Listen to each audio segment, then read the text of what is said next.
Hey, badass business owners. Today I want to talk about getting you some more money. Let's talk about profit, shall we?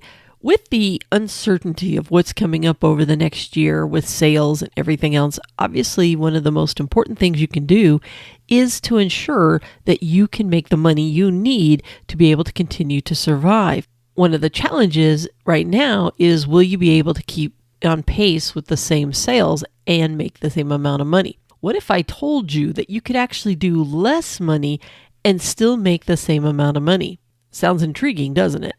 Well, this is something that you should be doing every single year, all the time, regardless of what the outside economics look like. But I think we can tie the two together right now to help ensure that you take care of your business the way you should today, but also it benefits you in the future. So what is this thing I talk about? First off, we must make sure that we completely understand that there's a big difference between sales and profits. This isn't a sales game, it's a profit game. And I know sometimes people think, oh no, you got to do all kinds of sales. Yes, the more sales you do, the more profit you can make. That's absolutely true. But if you continue to do a lot of sales with giving away a lot of your profit, then you're just spinning your wheels and spending a lot of time working. So here's what we want you to do. What I want you to do is I want you to think back over this past year, and I want you to think about your best selling item and or service, whichever your best selling thing was. And I want you to think about that and ask yourself, how can I improve the process?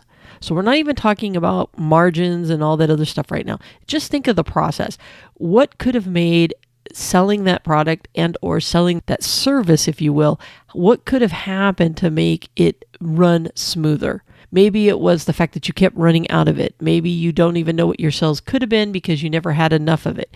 Maybe it's the fact that, for whatever reason, you never had all the tools or supplies that you needed, and you ended up spending a lot of time running back and forth to the gas station to fill up so that you could run to the store. Maybe you had to go back to your shop multiple times. Maybe you were missing out on sales because you were so busy that you didn't have enough. You couldn't help all the customers that you were trying to serve. Maybe it was you couldn't get back to people. Maybe it was a communication issue. Whatever it was, I want you to write down, how could you improve the process for selling that product and or that service? And I really want you to brainstorm, and I want you to think of, in an ideal world, what would that look like? How could you improve that process, getting that product into the customer's hands? What could you do? By doing so, what's going to happen is you're going to identify ways in which you can sell more of that item. You can make that process faster. And when you sell more of that item, it gives you even more of an opportunity to make more profit. But the other thing it's going to do is, in most cases, when you clean up the process around that one thing that drove the majority of your sales, you're also going to find efficiencies that will lead to more profit, because you're going to be able to fix some money that is wasted on your expense line or in your cost of goods because of having to do things multiple times, run up and down, whatever the case may be. You know what? Because a lot of times, our labor hours are precious to us. And if you budget something for 2 labor hours, but it ends up taking 2.5 or 3 hours, it ends up costing you profit because you can't take on more sales, if you will, or you have to burn some gas to go here or there, or wear and tear on the vehicle, whatever the case may be. Now, you're probably wondering, how does this lead you to more profits? A few different ways that this is going to end up giving you more profit. One is, if you create more sales, that's going to create more profit, right? But this is going to allow you to go into next year much stronger, especially during your busy seasons. But here's the cool part. Remember, I was telling you that a lot of times you're going to pick up money in your expenses and in your cost of goods. Let's take a look at some numbers that could be possible for somebody. So let's just say that you have a product or service that you can sell in a month. We'll just pick it in a month. And normally you would do about $4,000 in sales. And let's say that your profit margin tends to run 15%. This is after you pay yourself as an employee in the business, but your profit tends to run you about 15%. Well, that $4,000 is going to make in profit $600. And that's what it is before you fix it, right? So let's just say you go out, you fix it, you tweak it, you make that whole process better around selling it, all of that stuff. And now you've noticed that your profit margins have gone up to 20%. Well, let's say you do that same $4,000. You don't necessarily create more sales, but you're able to do $4,000 in it at 20%. Now you've made $800 in profit. So your profit has gone up 25%. You went from 600 up to 800. But let's just say sales, things get rough out there, things get tough, and you're only able to create $3,000 in sales.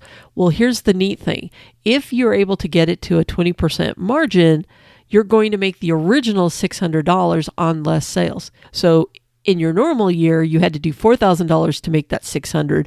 Well, because you've improved the processes around this product or service, now you're getting 20%, and now you only need $3,000 in sales to hit that same $600. So can you see how that would be very advantageous if we go into a slower market?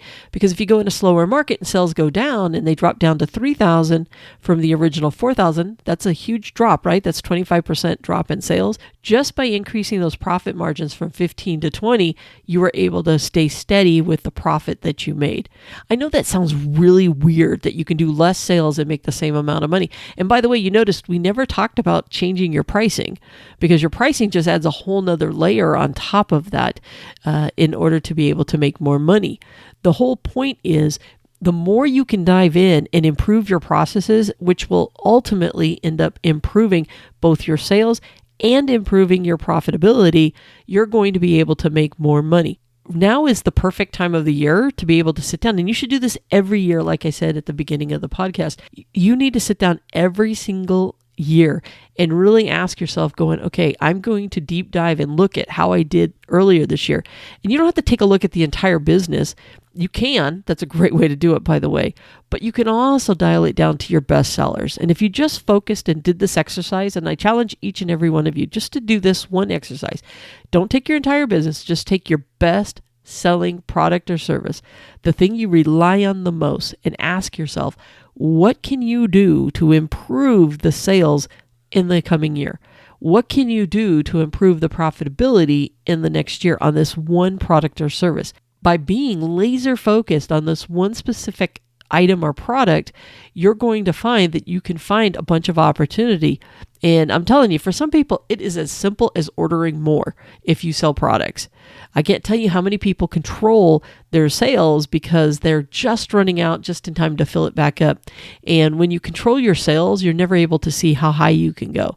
Same thing with your service. When you do not book it the right way and you are not scheduling and you're wasting time running all over the place, you can actually do more of that service if you were more efficient at doing that service. There are a lot of people that can only do something maybe 15 times a week for their service, but it turns out that if they were more efficient, they could do it 20 times and not necessarily work more hours. They can get 20 jobs in instead of 15 jobs using the same number of hours and not having to hire somebody, and they can make just as much profit. That's the whole point of what we want to try to do, is really mirroring together what it is that you sell the best with how do you continue to make that process around it, the way you go about your day, the systems around it, if you will. Some people like processes, some people like systems, all the same thing. Everything that goes around that product or service that you sell really well, how can you make it more efficient? All right, so that's going to be your task. I'm going to keep it nice and simple this week because I think it's that important that you really focus in and put some brain power into that product or service that you sell the best. How can you improve the efficiency of delivering that to the customer, and ultimately dive into how can you make more money off of that product or service? Because this way, if your sales drop, then your profitability will stay the same. But if your sales continue to stay strong, you're going to make even more money. And if you sell even more, you're going to make even more money. And I think that's a crucial piece in your business that a lot of times we don't do. And if you did that, I think you're going to find that you're going to make a lot more money. Remember, it's a profit game. Yes, you want all the sales in the world that you can get, but more importantly, you want those sales to be profitable. And that's what we're here to do. And by the way, don't forget that if you ever want to dive into your business numbers more, you can check out the YouTube channel at Badass Business Owners, or you can check out the Know Your Business Numbers course below. It's very affordable and it's going to help you understand your business numbers better. All right, with that, I'm out of here and I will talk to you on the next episode. Bye for now.